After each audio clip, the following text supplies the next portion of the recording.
Over the stable roof Osrith managed to creep, and across to the ramparts. It was a new moon, ideal for being unseen, and she got her leg over the wooden parapet. It would have been all right, Osrith considered. Later, if she had not ignored the Danish guard, who was semi-recumbent, leaning against the palisade wall in a position implying he was looking out into the blackness, but really he was half dozing. "You won't see many enemy by doing that," Osrith scolded him, in her mind, and made to step over his leg when a pair of hands gripped her shoulder. No time for tagged sword as the hands threw her to the wooden railing, and Osrith fought, but to no avail. It was Heston. "Going somewhere?" The Danish leader growled near her ear, and Osrith struggled until he slapped her face, and even then she kicked his shins, making him roar. But she had miscalculated Han's swing, for it caught her head. Osrith hadn't ducked in time and she lost her footing, tumbling down into the blackness. It wasn't a very long fall, but Osrith fell on her chest, winded. Beside her, Heston sprang, his footsteps next to Osrith. "And that is what happens when you trust a stinking Saxon," Heston declared, pulling Osrith by the hair. Escaping to sing to whoever she could find about a huge army at Dunham March in south. Around them were gathered men, Danish guards, and in the courtyard strode the Jarls, Ragnar Ragnarsson and Sigurd Blooder. "I am going north," Osrith protested. "So you say," Heston spat back. "Yet, you had the chance to go north yesterday, and you didn't take it. Anyone so desperate to get back to their homeland would no longer be in Dunham tonight." And Heston held her head back with her hair and punched her in the stomach. "Stop." Beside Heston, Ragnar held up a hand. Heston, who was about to hit her again, stopped. "It can only be death," said Ethelwold, who was beside Ragnar, with glee. "She could be kept, she would make a good whore," Blooder put in. Ragnar turned to look at him. "She would kill you when you slept," Bryder replied, scornfully. "Are you sure you are not a Dane?" Ragnar asked her, dryly, to which Osrith withdrew away. Heston's eyes saw the blade, and Osrith smiled. "Is Miss Gaelish? Wakilt?" She shouted, loudly, so everyone could hear her, and she knew by the flick of the boy's head that Constantine's son had heard her words, and understood them, and Osrith found his eyes again, and smiled. "Wakilt?" Ragnar repeated, shaking his head at the unknown word. But it had caused the effect Osrith had wanted in the face of Heston, who backed away from her quickly. "Kriegik Vind," Osrith clarified, and Ragnar's eyes widened. "How do you know that word?" he asked of her, and Osrith realized that most if not all of the inhabitants of Dunham were surrounding her now. "What is Kriegik Vind?" Ethelwold asked, narrowing his eyes to Osrith. Beside him, Bryder and Uthed stepped a little nearer, leaning in to hear the Ragnar the Fearless. "The highest honor that a Northwoman can have."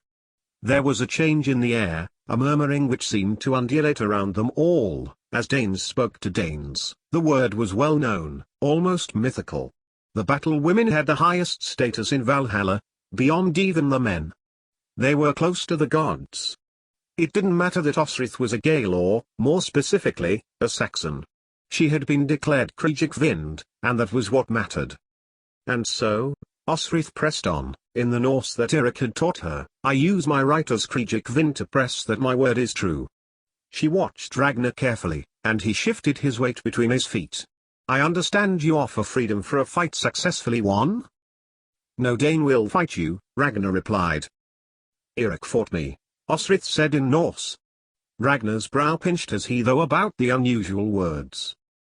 "He was a fool, he could not take Alba?" "And you could?" She watched as Ragnar shook his head momentarily, his eye drifting to their Gaelish hostage.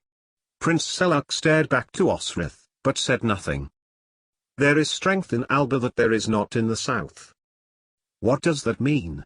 Ethelwold asked, assuming, rightly, that Osrith was not going to be put to death on the say-so of Heston. "That she has the protection of every Dane here," Ragnar explained, and turned to Osrith, clapping her on the shoulder.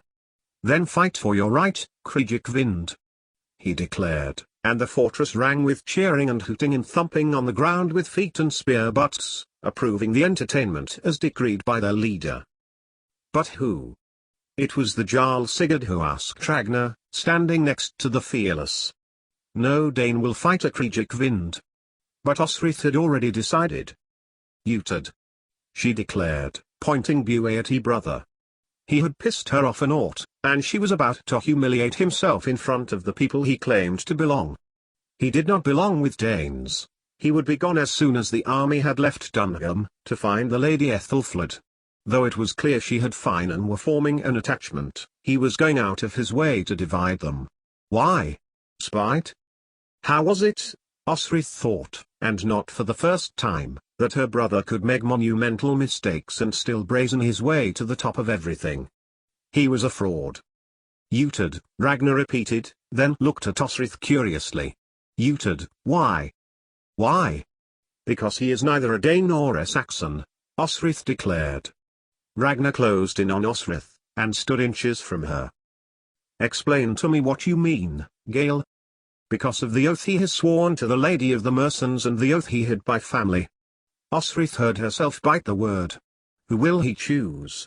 One thing I know. He will not think with his head. That is a lie.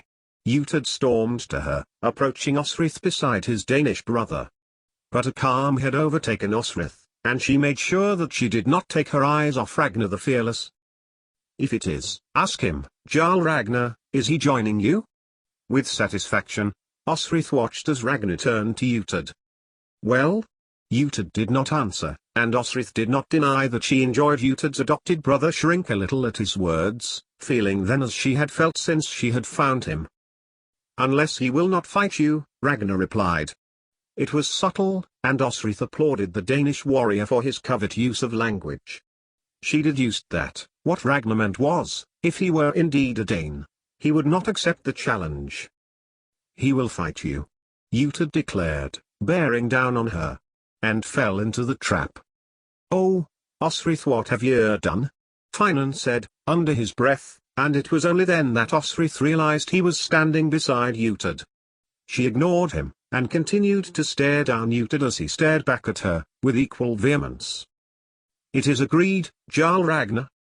Osrith concluded, turning at last to the Danish leader. I defeat Utad of Bibbenberg. This secures my release. Agreed, Ragnar replied, and Osrith watched Heston fold his arms, disgruntled. Osrith knew very well what he would have liked to happen to her, though maybe reminding him that she had been subnamed after the vengeful goddess of the sea might have quieted him. Agreed, Ragnar repeated. And if you lose? Your death. This was Ethelwold, and he looked gleefully at her. Harsh, Lord Ethelwold, Heston piped up. I think this switch could be of use. My death, Osrith agreed, making sure she did not look at Finan. She had no capacity to deal with how he might be feeling at this time. And I go free when I win. She saw out of the corner of her eye Utad bristle at the word when. But now Heston was keeping quiet no longer. What is to stop her from telling people our plan? It was a fair point, and one which a lot of the Danes were agreeing with one another about. Me? Alone? Osrith dismissed, with a laugh. Who would listen to one person alone? And then Ragnar the Fearless said something which, if she had had a mind to do, would definitely have put her brother's nose out of joint. You could stay here, fight with us. There was a plan forming in Ragnar's mind, and Osrith admired the man.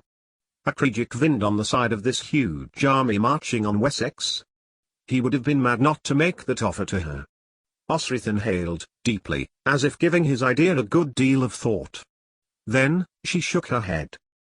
None of this is my fight, though I am Anglish, my heart, my core is of Alba, of Aryan, Osrith added, making sure she was loud enough for Finan to hear her. And she was amazed to see Utad back away from her. But it was a ruse, though it had fooled some of the watching Danes, who gasped at the ferocity of Utad's attack. She had this, Osrith knew, and Bué matched the blow, and she pushed him back, forcing her legs to drive Utad back. With her frame, it wouldn't last too long, but it was enough for Osrith, the more lithe of the two, to be able to step away in time for Utad to stagger, her hair flying round like a mane. I bested you twice, she reminded him as Utad flew back at her. Kneel before me and call me lord," her brother demanded. "And while you're down there—" Osrith thrust Buey towards his arm, scoring a line of red in his jerkin, which did, quite satisfyingly, wipe the grin off Utad's face. "I kneel before God, unless that's who you think you are these days." Another clash of blades. She would need to steal more of Utad's silver when she next went to a blacksmith, Osrith thought. "I have often been called it," Utad gasped, trying the trick of making his enemy hold their sword high, having blocked an overhead parry. "Especially when I've been up to my hilt in a woman. There might be anything in there. Or nothing." Osrith shot back, plunging Buey near his chest, Utad moving just in time. Finan shook his head. "Oh dear, oh dear, oh dear," he muttered, as Osrith went for his leg, then leveled serpent breath. But Osrith had now abandoned her sword and had run at his legs, tackling Utad to the ground, laying blow on blow, not caring now that to her this wasn't a fight to prove her place. This was her anger at his uncalled-for resentment to her, at the fact that not one person in the monastery thought to send for help for Gisela, at having been left there in Bibbenberg, by the brother she had dreamed of. Then, Osrith stopped, and leaned close to Utad's ear, telling him that what Bukka said was true. His eyes widened at her words, and at this mistake of listening to an enemy rather than fighting them, Osrith pulled out tagged Sikhs, making to plunge it into him. Around her, no Dane made to move to help Utad, no Dane said a word. And then Osrith moved aside and got to her feet, sheathing Tagd's sword, and reaching for Buey, which was in the dirt beside her brother, and finding its scabbard too. "I declare you victor," Ragnar said, as his eyes moved from Utad, now sitting himself up, pain from Osrith's blows to his body causing him to wince, and back to Osrith, who was standing still and silent, but with her weapons not so far from her hands that she could use them. Ragnar strode to her. "You are free to go."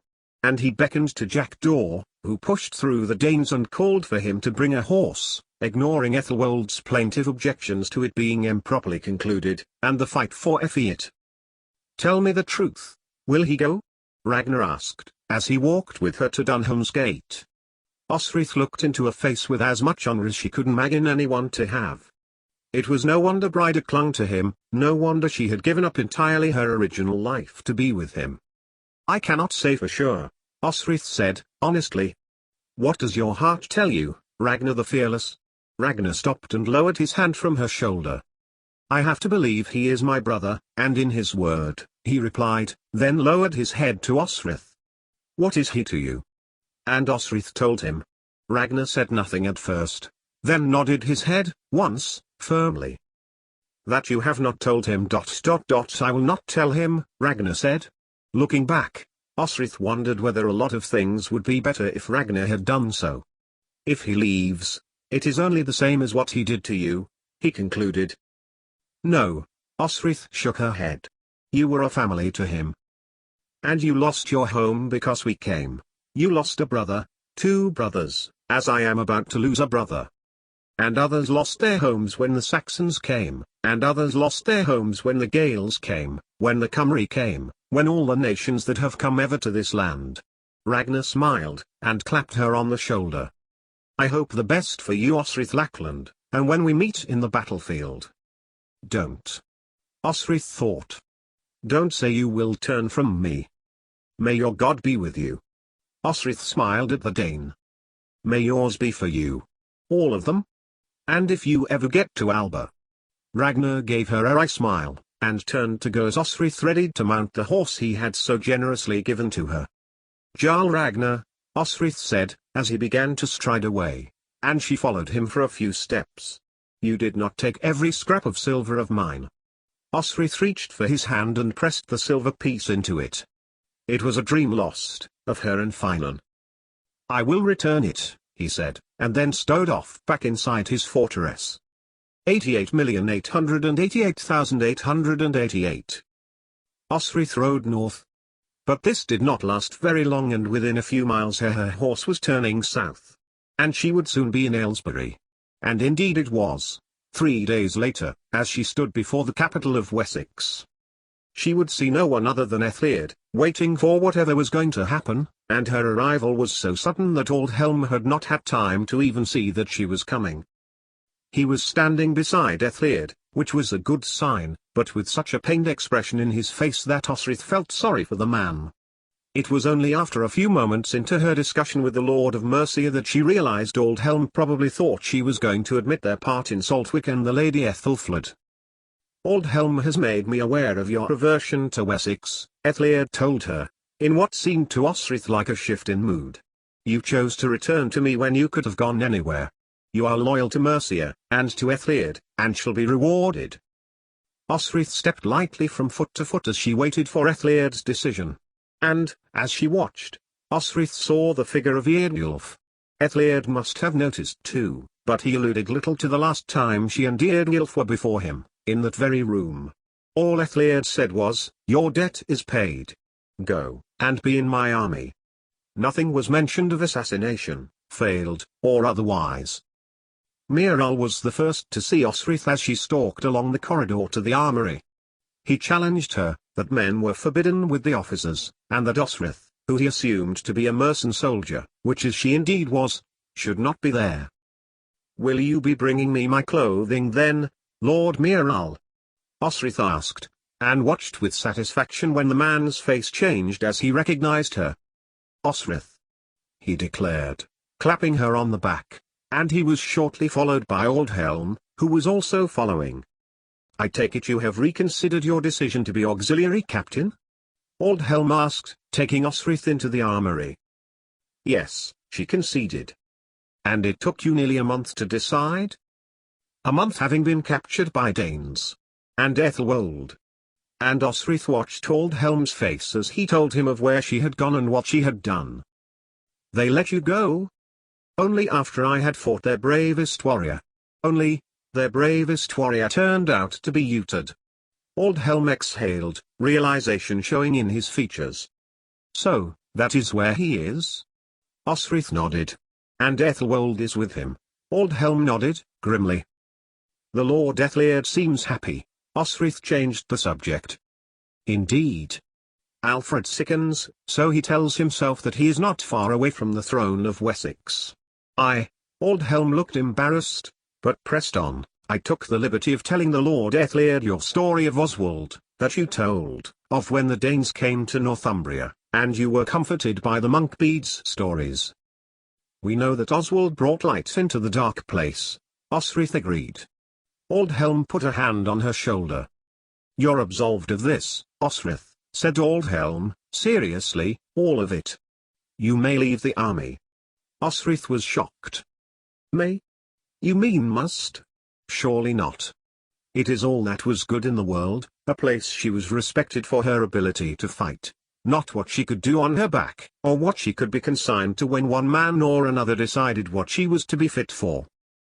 "Have you no other options in life?" asked Aldhelm, gently, and Osrith realized that he meant to be kind. "None. Give me command, any command, if you don't think I can command a battalion." But Aldhelm knew her better than that. She had commanded a battalion, she had commanded a squadron which had not only survived a battle against Danes at Beamflout, but had lost not one single man. "I will suggest again the role of auxiliary captain," Aldhelm went on, "which means the men know you are a commander in any part of the mercen army. They will know and trust you, you can lead any men, at any time." And Osrith agreed. She was grateful for this, though she had proved her worth often enough. But there was nothing like knowing your men to get effectiveness in war. "Danes are near, some Danes, though not the ones you have told me about," Aldhelm summarized. And he gave her new clothes, and armor which, for once fitted well. She was back,